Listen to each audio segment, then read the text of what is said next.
Bonjour à toutes et tous et bienvenue à cette webconférence. Merci de votre participation, donc qui aura pour thème la prévoyance du dirigeant salarié et non salarié. Donc Farah et moi-même allons vous présenter effectivement cette webconférence, mais avant de rentrer dans le vif du sujet, je vais vous indiquer quelques modalités pratiques, notamment donc un sondage qui est mis à votre disposition pour mieux vous connaître. Et afin de répondre également à vos questions, vous pourrez nous faire part de vos commentaires, de vos réactions et de vos questions à l'aide du bouton chat sur la droite de l'écran, ainsi que 3 autres boutons au-dessus qui vous permettront de télécharger et de commenter cette webconférence. Donc, je vais commencer par me présenter. Donc, moi, je suis donc Anne Picavet. Je suis conseillère commerciale sur le bassin dijonnais et je m'occupe de la protection sociale des entreprises, du privé ainsi que les associations. Voilà, donc je vais laisser maintenant se présenter Farah. Je laisse la main. Merci Anne, bonjour à tous, bienvenue à tous les participants à cette webconférence tournée autour de la prévoyance du dirigeant, comme vient de le dire Anne. Je suis Farah Karbel, je vais être votre intervenante auprès de Anne durant ce webinaire et je suis conseillère entreprise dans le Vaucluse et nous allons être accompagnées toutes les deux par Benjamin Ponsetti qui est également conseiller entreprise et qui va pouvoir vous accompagner tout au long de cette webconf via le chat. Donc, n'hésitez pas à lui faire un petit coucou, à lui poser vos questions. Il vous y répondra avec grand plaisir. Nous reviendrons à la fin sur toutes vos questions. On va pouvoir répondre à toutes vos questions, etc. Donc, n'hésitez pas à nous solliciter. Et puis, je te repasse la main, du coup, Anne, pour nous présenter le groupe et la mutuelle Aesio. Merci. Alors, donc Aesio est un groupe donc mutualiste, donc depuis 2021, donc depuis le 1er janvier, nous avons fusionné avec 3 autres mutuelles. Donc la mutuelle Apreva, donc située dans les Hauts-de-France, Eovi MCD sur le territoire national et Adrea sur le territoire national. Donc nous nous occupons de couvrir et d'être acteurs au niveau de la protection sociale, donc protection sociale au sens large, donc la santé, la prévoyance, l'épargne et la retraite. Et ça, pour les entreprises du privé, les associations ainsi que les particuliers. Donc, Aesio a sa place en tant que mutuelle et est recommandé d'ailleurs auprès de plusieurs conventions collectives. Voilà pour la présentation de notre groupe que vous pouvez retrouver donc sur les sites internet et sur les réseaux sociaux. Donc maintenant, nous allons aborder, je vais vous présenter le sommaire de cette webconférence, qui se déroulera en 2 parties. Donc la première partie, c'est Farah qui vous présentera la prévoyance des indépendants avec plusieurs items, donc notamment la couverture santé, un point sur la réforme, le comparatif des prestations, donc des différentes caisses. Et moi, je m'occuperai donc de vous présenter la deuxième partie, donc la prévoyance des dirigeants salariés, qui reprend principalement les mêmes thèmes pour éventuellement faire un comparatif entre indépendants et dirigeants salariés. À toi, Farah. Parfait, merci Anne. Donc, comme elle vient de l'annoncer, donc alors, lors de cette première partie, je vais vous parler de la prévoyance des indépendants, donc des travailleurs non salariés. Donc, on va aborder du coup le sujet du coup des TNS, donc dirigeants d'entreprise, artisans, commerçants et professions libérales. Avant d'attaquer et de rentrer dans le vif du sujet, je vous remets un petit peu dans le contexte. On sait tous qu'en France, nous avons une couverture santé qui est homogène. Quand on parle de couverture santé, on parle des prestations en nature, c'est-à-dire les remboursements de nos frais de soins. Alors, quel que soit notre régime de rattachement, notre situation professionnelle, notre statut professionnel, nous sommes tous remboursés de la même manière de notre caisse d'assurance maladie. C'est-à-dire qu'on soit sans emploi ou à la recherche d'un emploi ou qu'on soit le plus grand patron de la plus grosse entreprise du CAC 40, on est tous remboursés 16,50 € pour notre consultation chez le généraliste. En revanche, là où les choses vont un petit peu se corser, ça va être au niveau de la prévoyance. prévoyance. Au niveau de la prévoyance, donc quand on dit prévoyance, on parle de quoi? On va parler du coup des prestations en espèces. Et donc prestation, qui dit prestation en espèces, dit les indemnités journalières en cas d'arrêt maladie, la pension d'invalidité, les différents capitaux du coup décès et rente. Et pour ce régime-là, donc notre couverture est totalement disparate. Elle dépend pour le coup de notre statut professionnel, de notre secteur d'activité et de notre caisse de rattachement. Donc plusieurs critères quand même. On va prendre à titre d'exemple du coup les professions libérales.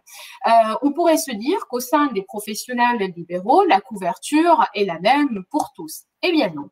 Déjà, on va pouvoir constater sur cette slide-là que seule la moitié des caisses des professionnels libéraux prévoient une indemnité journalière à compter du 91e jour d'arrêt. D'accord? Seules ces caisses-là prévoient quelque chose. Donc, on va avoir les caisses qui s'affichent, donc les 5 caisses plus celles des avocats. En revanche, le reste des caisses des professionnels libéraux ne prévoit strictement rien. Donc, qui dit strictement rien, dit que du jour au lendemain, si vous êtes en arrêt maladie, eh bien, vous n'avez aucun revenu. Voilà. Donc, qu'est-ce qui s'est passé? Il s'est passé qu'il y a eu la pandémie. Et donc, pendant la pandémie, eh bien, il y a eu aussi des arrêts maladie au sein de ces professions-là, dites les professions libérales. Donc, à partir de là, eh bien, il a fallu du coup adopter des mesures exceptionnelles. La situation exceptionnelle, mesure exceptionnelle. Donc, l'État a décidé à ce moment-là d'accorder de manière totalement exceptionnelle des indemnités journalières versées par l'assurance maladie aux professionnels libéraux devant garder leurs enfants ou considérés comme vulnérables face à la Covid-19. Donc ça, effectivement, c'était une mesure exceptionnelle pour répondre à un besoin du coup ponctuel. En revanche, les professionnels libéraux, eh bien, ils sont un petit peu montés au créneau et en ont profité pour revendiquer les carences de ce régime-là. Donc, il a été du coup acté une évolution de la loi de financement de la sécurité sociale. Et cette évolution-là et cette réforme-là a été adoptée. Elle rentre en vigueur par décret et par un amendement. Elle est rentrée du coup dans la loi de financement par un amendement gouvernemental et elle rentre en vigueur à compter d'aujourd'hui. Donc, qu'est-ce qu'il a été acté? Il a été acté qu'à compter du 1er juillet 2021, l'ensemble des caisses des professionnels libéraux va verser une indemnité journalière aux professionnels libéraux à compter du 4e jour d'arrêt et ce pendant 90 jours. Donc, le décret a précisé certaines modalités, effectivement. Donc, il a précisé le délai de la franchise, il a précisé le taux de cotisation et il a arrêté que c'était le même pour l'ensemble des caisses des professions libérales. Donc, aujourd'hui, il est acté à 0,30% du bénéfice non commercial avec un minimum du coût de cotisation et un maximum de cotisation. Le minimum de cotisation est calculé sur 40% d'impasse et le maximum du coût de la cotisation qui sera versée serait de 370 € qui est calculé. Donc, les 0,30% sont calculés sur 3 passes. Après, il a été acté dans cette réforme-là le montant de l'indemnité journalière qui va être versée et qui est égal à 50% du revenu professionnel, toujours plafonné à 3 passes, avec un minimum du coup de 22 € en 2021 et de 169 € pour les revenus les plus élevés. Donc, cette réforme-là concerne l'ensemble des caisses, comme je l'ai dit tout à l'heure, sauf la caisse du coup des avocats, parce qu'on sait que eux, ils ont leur propre régime, ils sont affiliés à la caisse nationale des barreaux françaises et ils ont leur propre régime et leur propre compensation. Donc, on voit sur le tableau qui s'affiche, du coup, un peu plus clair au niveau de cette réforme-là. Elle dit quoi? Elle dit, comme on l'a dit tout à l'heure, donc 100% des caisses vont désormais prendre en charge l'indemnité journalière temporaire pendant les 3 premiers mois avec une franchise de 4 jours jusqu'à 90 jours. Les minimums et les maximums, du coup, en fonction à chaque fois des revenus, donc toujours calculer les 50% sur les 50% des revenus des 3 dernières années. Puis, au-delà des 90 jours, donc à compter du 91e jour, les caisses qui prévoyaient déjà quelque chose, eh ben, rebasculent sur leurs indemnités forfaitaires, la moitié du coût des caisses, et les autres caisses qui ne prévoyaient rien, eh ben, continuent de ne rien prévoir, donc ils retombent à zéro pour les revenus du coup du professionnel concerné. Donc, on voit quand même que malgré l'instauration de ce régime de base d'indemnité journalière, malgré cette réforme-là, donc des régimes des libéraux, les carences restent quand même énormes. Parce que pour les adhérents, effectivement, des caisses qui prévoyaient déjà des indemnités journalières au-delà de 90 jours, la réforme vient combler du coup le vide qu'il y avait durant les 3 premiers mois. Mais quand on dit combler les vides, ce n'est pas le vide dans sa totalité. Elle va combler 50% des revenus. Donc, on parle de 50% des revenus dans la limite, effectivement, dans la limite du coup d'un pass. Donc, ce n'est pas énorme, dans la limite, pardon, de 3 passes pour les plus hauts revenus. Et puis, par la suite, ils rebasculent sur l'indemnité forfaitaire. En revanche, pour les caisses qui ne prévoyaient rien, ils vont avoir certes une indemnité pendant 3 mois, calculée du coup sur la base de 50% des revenus des 3 dernières années toujours, mais à partir du 90e jour, eh bien, ils se retrouvent sans aucune indemnité. Donc, il va falloir puiser dans leurs économies s'ils n'ont rien mis en place, et puis voilà, pour maintenir un niveau de vie correct, c'est un petit peu difficile quand on se retrouve du jour au lendemain sans aucun revenu. C'est pour ça qu'il faut vraiment être très vigilant et c'est pour ça qu'il faut repenser et faire le point sur votre couverture aujourd'hui, voir effectivement comment vous êtes couvert, sur quel régime vous êtes rattaché, etc. Donc, ce qu'on va voir sur la slide précédente, c'est un petit exemple du coup de remboursement d'indemnité journalière, d'invalidité, etc. par la sécurité sociale. Et cet exemple-là va nous être présenté par Anne. Je t'en prie. Merci. Donc, effectivement, comment êtes-vous couvert, vous, indépendants, donc commerçants, artisans ou libéraux, dans le cadre d'un accident, d'une maladie ou pire, en cas de décès? Donc là, aujourd'hui, c'est la sécurité sociale des indépendants qui gère votre système de prévoyance, donc la SSI. C'est une caisse donc maintenant qui est un régime qui est unifié. Donc, en cas de maladie, que se passe-t-il? Eh bien, c'est une maladie ou accident qui générait donc un arrêt de travail. Les indemnités journalières sont limitées à 50% du revenu, lui-même limité à un pass, soit € en 2021, ce qui fait effectivement un montant de 56,35 € par jour. Donc, imaginons un libéral qui toucherait environ 80 000 €, ce qui fait à peu près 2 passes. En cas d'arrêt, il n'aura que 50% de un pass, ce qui représente 20 568 € par an, ce qui fait un quart de ses revenus. Maintenant, en cas d'invalidité, là, c'est une règle de calcul qui correspond à 30 ou 50% de ses revenus, calculés sur les revenus antérieurs et ce jusqu'à la retraite. Et en cas de décès, c'est un capital donc qui représente 20% du pass, donc 8 227 € en 2021, et ce sont donc les ayants droit ou bénéficiaires qui touchent ce fameux capital. Donc ces exemples-là sont repris dans le tableau comparatif que va vous présenter maintenant Farah en détail. Merci Anne. Effectivement, une fois qu'on a vu les remboursements du coup de la sécurité sociale, on a fait le choix de vous mettre en perspective les remboursements des 2 caisses, donc la sécurité sociale des indépendants et pardon, il y a les slides du coup qui basculent. Donc on a fait le choix de vous mettre en perspective du coup les remboursements des prestations de prévoyance des 2 caisses, la sécurité sociale des indépendants et la plus grosse caisse du coup des professionnels libéraux pour vous montrer un petit peu les différences et qu'il peut y avoir entre les deux. Surtout qu'il y a un droit d'option, effectivement, pour les affiliés à la CIPAV jusqu'en 2023. Donc, s'ils le veulent, ils peuvent faire le choix de basculer sur le régime social des indépendants. Donc, voilà.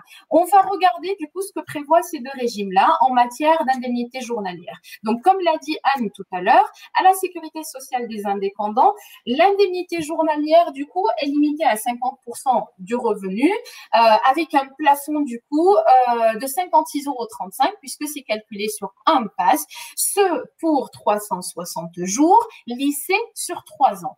En face, du coup, à la CIPAV, comme je vous l'ai dit tout à l'heure, donc jusqu'à aujourd'hui, il y avait 0 indemnité journalière pendant les 3 premières années d'arrêt maladie temporaire.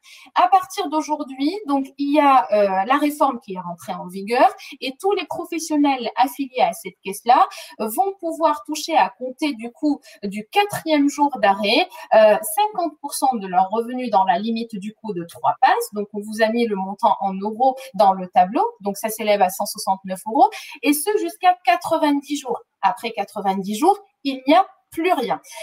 Ensuite, donc là, on vous a marqué que le décret était à apparaître. Le décret est déjà apparu, donc c'est officiel et c'est rentré en vigueur à compter d'aujourd'hui, donc c'est officiel. Ensuite, on va regarder du coup le volet invalidité. On va voir que l'invalidité est prise en charge du coup au niveau des deux caisses avec beaucoup de différences. Bon, sur l'invalidité du coup de la sécurité sociale des indépendants, il va y avoir toujours cette notion du coup de 50% des revenus moyens limité à un pass pour l'incapacité totale. Pour la partielle, donc, c'est toujours multiplié par le taux d'invalidité arrêté. Et dans les deux cas de figure, dans les deux caisses, il y aura la majoration pour tierces personnes. Là, on va regarder un petit peu plus en détail. Ça va être au niveau de la CIPAV. Vous voyez qu'il y a 3 classes du coup, 3 classes d'invalidité différentes, 3 classes parce qu'il y a 3 classes de cotisation différentes. En fonction de la classe de cotisation, la pension d'invalidité est arrêtée. Aujourd'hui, un professionnel indépendant qui cotise en classe A et qui a des revenus qui se montent, je sais pas, je dis ça comme ça, à 60 000 ou à 80 000 €. Demain, s'il est en invalidité totale, son revenu va être de 5 260 €. Et au mieux, s'il cotise en classe C, eh bien, son revenu va tomber à 26 300 €. Donc ça, c'est pour le volet invalidité. On va regarder le décès. Donc, si on met en perspective du coup les deux caisses, on voit qu'à la sécurité sociale, on ne peut pas parler de capitaux décès proprement dit. C'est plus, on va dire, une allocation obsèque qu'autre chose. Donc, à la retraite, les ayants droit vont pouvoir toucher 3 290 € si l'assuré décède. Et puis, s'il est toujours en activité, eh ben, le capital va tourner autour des 8 000 €. Toujours avec une notion à la sécurité sociale de majoration pour enfants à charge. En face du coup à la CIPAV, là pour le coup effectivement, il y a des capitaux décès en fonction de la classe de cotisation qui vont varier entre 15 000 et 78 000 pour la classe la plus importante de cotisation. En revanche, pour la rente éducation, eh bien, comme vous pouvez le voir, eh bien, il n'y en a pas. La sécurité sociale des indépendants et en face, il y a des rentes de prévues, donc pour l'éducation des enfants. Donc, une fois qu'on a dit ça, est-ce qu'on va pouvoir vous aider à faire un choix entre les deux aujourd'hui uniquement à travers la prévoyance? Non, parce que si vous devez faire un choix pour basculer d'une caisse à l'autre, il vous faut quand même prendre en considération l'impact de ce choix-là sur tout ce qui est retraite par la suite. Donc, à évaluer les prestations de la retraite avec les prestations de la prévoyance avant de faire votre choix de basculer ou non sur l'une des deux caisses. Donc maintenant, on va voir la faiblesse des garanties justement chez les libéraux avec les deux exemples que va nous présenter Anne sur la slide qui s'affiche. Merci. Effectivement, donc là, on va prendre 2 exemples de remboursement pour 2 professions différentes qui dépendent de 2 caisses différentes, donc la CIPAV et une caisse spécialisée. Donc, si on prend l'exemple d'un psychologue, donc là, qui est donc à la CIPAV, qui gagne environ donc 25 000 € par an, ce qui fait à peu près 2 100 € par mois, il a décidé de cotiser puisqu'on le rappelle, hein, que c'est le choix hein, de la personne de cotiser dans la classe A, B ou C. Donc là, il cotise en classe A. Donc, s'il a une maladie ou un accident qui génère environ une invalidité à 70%, on calcule selon un mode de forfait, ce qui fait qu'il aura 307 € par mois, ce qui fait un manque à gagner de 1 770 €. En revanche, on prend également une profession libérale, donc lui qui cotise à sa caisse spécifique, qui gagne environ 80 000 € par mois, ce qui fait à peu près 80 000 € par an, pardon, ce qui fait à peu près 6 600 € par mois. Il cotise donc à la caisse des dentistes, qui elle ne prévoit pas de pension en cas d'invalidité. Donc le montant est forfaitaire, hein, ce qui lui fait 75 € par jour, soit un montant de 2 291 € par mois, ce qui représente un manque à gagner donc de 4 310 € par mois, ce qui est considérable. Donc, quelle que soit la caisse, on peut revoir que le manque à gagner est considérable et ne permet pas d'assurer un maintien de niveau de vie avec la situation avant et après l'arrêt. Donc, seul un contrat de prévoyance peut pallier cette situation et compléter donc le manque à gagner, la perte de revenus et ainsi maintenir son niveau de vie. Je te laisse reprendre la suite, Sarah, qui va présenter les solutions complémentaires. Effectivement, donc je complète effectivement ce que tu disais, Anne. Seul effectivement un contrat peut pallier à ce manque-là. On le voit, hein, malgré du coup l'introduction de la réforme, etc. Le manque reste très très considérable. Donc effectivement, on vous a étayé les faiblesses des différents régimes au niveau des prestations de prévoyance. Mais certes, il y a des faiblesses, mais il y a quand même des solutions complémentaires. Donc, quelle que soit votre caisse de rattachement, aujourd'hui, on sait combler ces manques-là. Donc, il faut pas s'inquiéter. On est là pour vous accompagner. Vous pouvez effectivement vous protéger pour l'incapacité temporaire, quelle que soit votre caisse de rattachement, même si vous êtes à la CIPAV et même si vous êtes à une caisse qui ne prévoit aucune prise en charge, à part la prise en charge qui a été introduite par l'amendement gouvernemental, par le décret d'aujourd'hui. Donc, il n'y a aucun souci. On peut combler ça. On peut aussi combler. Il y a des solutions effectivement pour combler le volet invalidité et du coup pouvoir vous maintenir vos revenus jusqu'à votre retraite. Et il y a aussi des solutions effectivement également pour pouvoir protéger votre famille et pour pouvoir assurer la pérennité de votre entreprise. Donc tout ça dans un cadre quand même fiscal et juridique très intéressant. Et quand on parle de cadre juridique et fiscal intéressant pour les travailleurs non salariés et les travailleurs indépendants, et bien forcément, on va aborder le sujet de la loi Madelin. Donc, la loi dite Madelin du 11 février 1994, qu'est-ce que c'est? C'est une loi qui permet aux travailleurs indépendants, quel que soit leur secteur d'activité, de déduire fiscalement de leurs revenus professionnels les cotisations versées au titre de leur contrat prévoyance, au titre de leur contrat mutuel et au titre de leur contrat retraite complémentaire. Donc, une fois qu'ils déduisent ça de leur revenu professionnel, et bien forcément, ça va leur faire payer moins d'impôts. Toujours, bien sûr, dans un cadre bien déterminé, parce qu'il faut quand même il faut adhérer à un dispositif qui est fait pour, un dispositif juridique Madelin. Il faut faire vérifier aussi, à l'aide de votre conseiller et de votre expert, les limites de déduction fiscale. Et ces limites-là, elles sont communes pour tous. Et on va les voir sur le tableau qui va suivre. On va remarquer qu'il y a des limites communes en 2021 pour tout ce qui est volet prévoyance et santé, avec le même plancher et les mêmes plafonds. Et il y a une limite à part, une assiette à part de déductibilité pour le volet retraite. Donc, ça laisse vraiment de la marge pour aller chercher des contrats et mettre en place des choses bien sur mesure, très complètes et très performantes au niveau du coup de votre protection. Il ne faut pas hésiter à nous solliciter pour ça. On peut vous accompagner, on peut vous conseiller au-delà du fait de mettre en place des contrats ou autres. Vous pouvez profiter aussi de notre expertise dans ce domaine-là. Donc, n'hésitez pas à nous contacter pour ça.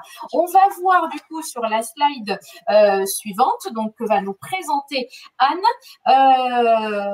des exemples, enfin un exemple du coup de comment fonctionne la déduction fiscale pour un artisan commerçant qui serait marié et qui aurait des enfants. Je t'en prie, Anne. Merci. Alors, comment ça marche la déduction fiscale? On va prendre l'exemple d'un commerçant marié, 3 enfants, qui se dégage un bénéfice de 50 000 € et dont la cotisation de sa complémentaire santé et prévoyance représenterait 3 420 €. Donc, comment ça marche? Pour calculer la déduction fiscale, c'est une formule à appliquer. Donc, 7% du PAS plus 3,75% du BIC. Donc, l'exemple de 3 420 €, en appliquant cette formule, donne un résultat inférieur à 4 754 €, qui est donc le plafond. Et donc, ce qui signifie que la cotisation étant inférieure aux 4 754 €, cette personne peut donc déduire la totalité de sa cotisation. En allant plus loin, son bénéfice donc de 50 000 € déduction faite des charges, il lui restera à déclarer donc 46 580 € au lieu des 50 000 € de départ, ce qui fait une diminution d'impôt. S'il est imposé maintenant avec un taux marginal de 30%, sa cotisation donc de 3 420 € multipliée par 30% donne un montant de 1 026 € d'impôt. Donc, le coût réel de sa cotisation prévoyance santé retombe à 2 394 €. Donc, 3 420 moins les 1 626. Ça, c'était l'exemple effectivement de la cotisation et de la déduction fiscale par rapport à l'exemple d'un commerçant. Très bien, merci. Les exemples peuvent être aussi recalculés avec d'autres montants, bien évidemment. Effectivement, merci beaucoup Anne. Donc avec cet exemple-là, nous clôturons la première partie qui était réservée à la protection sociale du travailleur indépendant dans sa globalité. J'espère que cette présentation vous permet de voir un petit peu plus clair au niveau des différents régimes, des prestations qu'il verse, etc. et au niveau de la prévoyance du travailleur non salarié dans sa globalité. Je vais laisser la main maintenant à Anne pour nous présenter la prévoyance des assimilés salariés, des dirigeants assimilés salariés sur cette deuxième partie. Je t'en prie, Anne. Je te remercie. Alors, on va commencer effectivement tout de suite par un petit graphique qui montre l'évolution des dirigeants assimilés cadres à créer leur société en SAS ou SA ou SASU. Donc, en effet, au vu des défaillances du régime RSI, les dirigeants ont plébiscité ce statut pour bénéficier du cadre du régime général et éviter ainsi les soucis de gestion. On notera toutefois que depuis 2020, les TNS sont également rattachés au régime général. Alors, je rappelle également, parce que j'ai eu une question d'une personne se nommant Delphine, que le dirigeant salarié, évidemment, toute cette présentation, quand je parle des dirigeants salariés, ça concerne aussi bien une personne seule qu'une entreprise. Donc, le dirigeant salarié, gérant minoritaire d'une SARL ou président d'une SAS ou SASU ou SA bénéficie du même cadre de protection sociale qu'un salarié d'une entreprise du privé, par exemple. Donc, celui-ci n'a pas forcément de contrat de travail, car il n'a pas de lien de subordination en sa propre société. Il est donc affilié au régime de la sécurité sociale. En revanche, j'attire votre attention sur le fait qu'il doit faire attention à 2 cas. 1, il ne bénéficie pas d'assurance chômage, et de 2, il n'a pas de salaire minimum, donc pas d'assiette minimale de cotisation. Donc, ce point-là pose effectivement problème dans la mesure où s'il ne s'octroie pas de salaire ou de rémunération, il n'est donc pas du tout couvert, aussi bien au niveau des indemnités journalières en cas d'arrêt maladie. Il n'a pas non plus de couverture décès pour couvrir ses bénéficiaires. Il n'a pas non plus de pension d'invalidité et pas d'acquisition de trimestre pour sa retraite. Alors, petite information, votre comptable, si vous en avez un, peut vous aider pour trouver la meilleure solution pour pallier à ces manques. Il bénéficie aussi cependant du remboursement des frais de mutuelle santé, donc notamment par rapport à la PUMA, donc avec une protection universelle maladie, sous réserve d'une éventuelle cotisation qui est calculée sur ses revenus. Donc maintenant, on va voir les possibilités d'un tableau comparatif des prestations d'un dirigeant assimilé salarié ou un indépendant. Donc, on remarquera qu'au niveau de le point le plus différenciant, en fait, se trouve sur les indemnités journalières. En effet, un salarié, lui, percevra un pourcentage de la rémunération, donc plafonné à 1,8% du SMIC, soit 46 € par jour, alors que l'indépendant, lui, ce sera un pourcentage en fonction de son revenu professionnel, donc 50% limité au PASS, ce qui fait 56,35 €. Donc, il y a deux exemples qui vous sont donnés ci-dessous. Donc, Jean et Claire, qui perçoivent donc la même rémunération. Et on voit bien qu'effectivement, ils ne touchent pas la même chose, parce que le salarié percevra 1 400 € alors que l'indépendant, lui, percevra 1 714 € par mois. En ce qui concerne la franchise, c'est la même chose, hein, elle est de 3 jours. La durée, c'est la même aussi, c'est 360 jours. Donc, pour une période de 3 ans, sauf si ALD. Donc, ALD, c'est les arrêts de longue durée. Et en cas d'invalidité, c'est exactement la même chose. Par contre, en cas de décès, là, l'indépendant percevra, lui, 8 227 €. C'est la slide suivante. Donc, il percevra 8 227 €, plus une majoration par enfant à charge. Et le salarié, lui, cadre ou non cadre, percevra un capital forfaitaire de 3 476 €. Donc, on l'a vu, le dirigeant salarié, lui, peut, quand il est affilié cadre, bénéficier du même régime de prévoyance qui est mis en place dans son entreprise et accéder ainsi à une meilleure protection sociale, santé ou prévoyance. Donc, à ce jour, le contrat de prévoyance et la règle prévoient effectivement une cotisation de 1,50%. Ça, c'est le code du travail, la loi. Et le dirigeant, qu'il soit seul ou avec plusieurs salariés, doit se prémunir et accéder à ce contrat. Donc, ce taux-là est calculé en fonction de la masse salariale qu'il déclare, ce qui lui amène une cotisation. Donc, soit il n'y a rien de mis en place et effectivement, c'est la cotisation globale de 1,50 qui s'applique, mais parfois, il peut y avoir aussi, selon les conventions collectives, des prérogatives et certaines prestations qui sont mises en place. J'ai pris l'exemple tout à l'heure des conventions collectives du BET ou Syntec, donc pour les bureaux d'études, par exemple. Eh bien là, il y a effectivement des négociations par les partenaires sociaux qui ont été mises en place pour que le salarié dirigeant ou le cadre ou non cadre bénéficie effectivement adapté. Aesio, lui, propose effectivement un contrat cadre, donc un package qu'on va voir ensemble, qui permet justement aux dirigeants salariés de bénéficier d'une protection, puisqu'on l'a vu tout à l'heure qu'il y avait vraiment des manques et des niveaux qui n'étaient pas forcément couverts. Donc là, avec notre contrat Aesio, qui est un contrat classique packagé, quelle que soit la moyenne d'âge du salarié, qu'il ait 25 ans ou qu'il ait 50 ans, le taux sera identique. Donc, il est très simple de mise en application et se peut mettre en application soit par un formalisme, donc par une DUE, donc décision unilatérale de l'employeur, ou par un référendum ou un accord, donc dans le schéma classique du formalisme. Et on va voir ensemble maintenant quelques garanties de ce contrat que nous proposons. Donc, notamment, si on prend l'exemple, tout à l'heure, on avait vu un commerçant marié avec 3 enfants. Si on reprend ce même exemple, salarié dirigeant d'une entreprise, donc assimilé cadre ou cadre, il bénéficiera de 400% de son salaire. Ça représente quoi? Ça représente 4 années de maintien de salaire.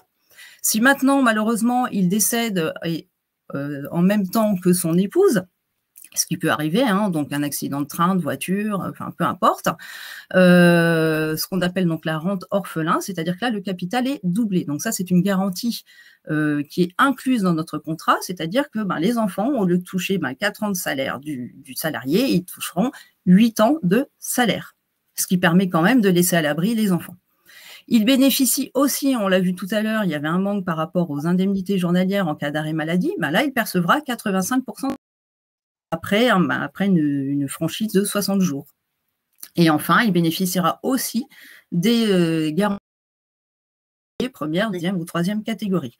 Donc, ce contrat-là, on le met en place via Aesio. Donc, n'hésitez pas aussi à vous renseigner parce que je vous dis, il est simple d'accès et il permet à toute personne de pouvoir se couvrir. Donc, en plus, dans la majorité des cas, sans formalité médicale. Voilà. Je laisse la main, en tout cas, à Farah. Moi, je vous remercie de votre écoute, de votre attention et des questions qui sont posées. On sera là, bien évidemment, pour y répondre à la fin de cette webconférence. Mais je laisse le mot de la fin à Farah pour cette conclusion. Merci. Merci Anne. Donc effectivement, nous arrivons à la fin de nos deux présentations. J'espère voilà que vous y voyez un petit peu plus clair maintenant sur la prévoyance du dirigeant, qu'il soit TNS ou assimilé salarié. En tout cas, nous sommes là pour vous accompagner. Il ne faut pas hésiter. Aesio du coup a mis en place du coup des contrats spécifiques qui sont adaptés du coup à toutes vos situations professionnelles. Donc voilà, n'hésitez pas à pousser nos portes, les portes de nos agences, à nous contacter via notre site internet, à aller aussi faire un tour sur aesio.fr et à aller regarder aussi le simulateur. Donc, je vais vous mettre l'adresse qui va s'afficher. Voilà, nous avons mis aussi à votre disposition un simulateur prévoyance pour le calcul de vos indemnités journalières si vous êtes travailleur indépendant. Il a reçu le prix de l'Argus de l'assurance. Donc, n'hésitez pas à y faire un tour. Donc, il est directement du coup sur l'adresse qui s'affiche, donc simulateur-prévoyance-tns .aesio.fr.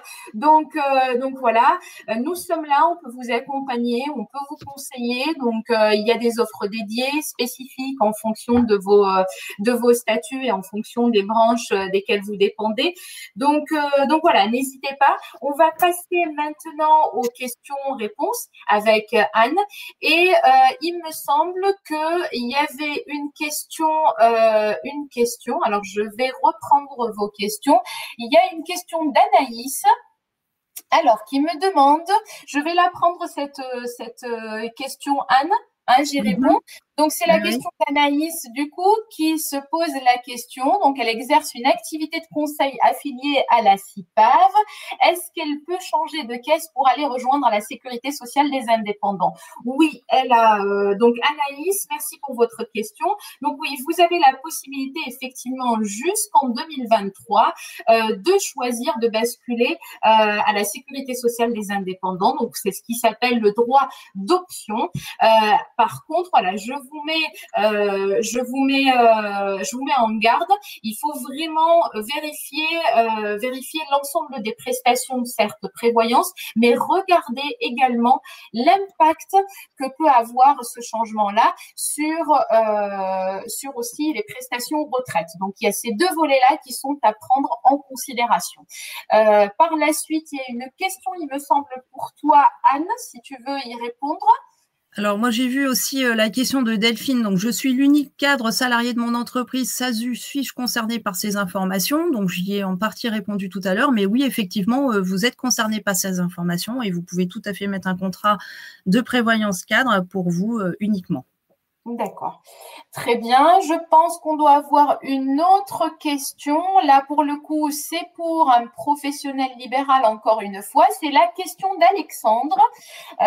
Donc, Alexandre, qu'est-ce qu'il nous a posé comme question? Bonjour, dans le cadre d'une profession libérale en création, donc pourra-t-elle bénéficier de la réforme si arrêt de travail 3 mois après? Alors, non.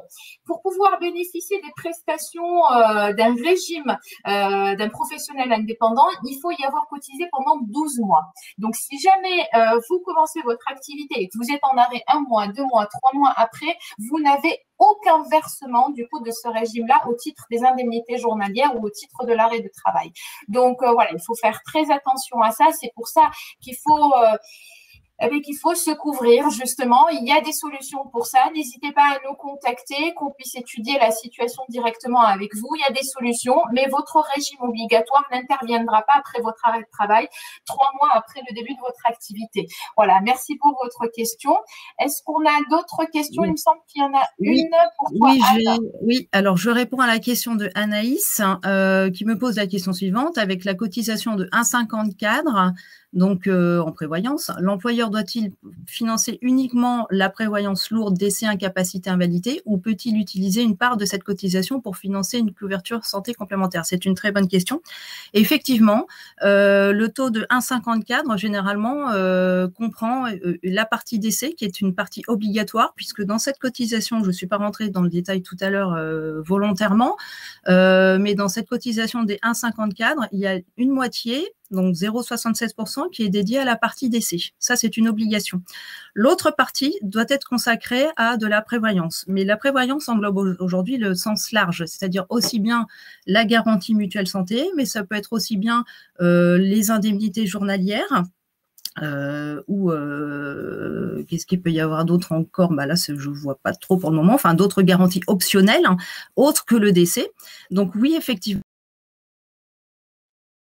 c'est l'autre utilisation santé le complémentaire. Je ne sais pas s'il y a d'autres questions particulières. Très bien. Est-ce que nous avons d'autres questions? Tu vois quelque chose, Anne, de ton côté? Alors, hop. Je suis en train de regarder. Bon, après, il y avait une question de Delphine, mais je pense que tu lui as répondu tout à l'heure. Je suis cadre salarié de l'entreprise, donc ça c'est bon. Mais il me semble que c'est tout bon. En tout cas, voilà, s'il y a d'autres questions auxquelles nous n'avons pas répondu ou que nous n'avons pas vues, on tâchera de vous faire un retour par mail. Vous avez aussi également la possibilité de télécharger le support qu'on vous a présenté en cliquant sur le bouton qui s'affiche. Donc voilà, on va également vous envoyer un mail de prise de contact. Donc s'il y a besoin, voilà, n'hésitez pas à nous contacter. Vous avez également nos coordonnées qui s'affichent. Vous pouvez également aller sur notre site internet pour pouvoir prendre les informations qu'il vous faut également ou demander à être rappelé ou autre. Donc voilà, n'hésitez surtout pas, restez pas avec vos interrogations. S'il y en a, partagez-les. On peut vous accompagner avec grand plaisir. Est-ce que tu as quelque chose à rajouter, Anne, ou on peut conclure? Non, que la même chose, que n'hésitez pas forcément à prendre contact avec nous. On est présent sur les réseaux sociaux, donc vous pouvez nous poser vos questions, nous interpeller. Vous avez nos coordonnées, vous pouvez nous adresser des mails, nous téléphoner. Et voilà, donc vous retrouverez Aesio partout sur les réseaux et sur le site et sur Internet. Voilà, effectivement, on est joignable sur LinkedIn, on est joignable directement à travers notre site aesio.fr. Vous avez nos coordonnées là qui s'affichent, donc on vous les met à votre disposition. Écoutez, il ne me reste plus qu'à vous remercier. Merci Anne, merci à Benjamin de nous avoir accompagnés. Et puis, merci à vous tous, les participants, pour votre attention. Et puis, décidons ensemble de vivre mieux. Une belle journée à tous. Au revoir. Au revoir.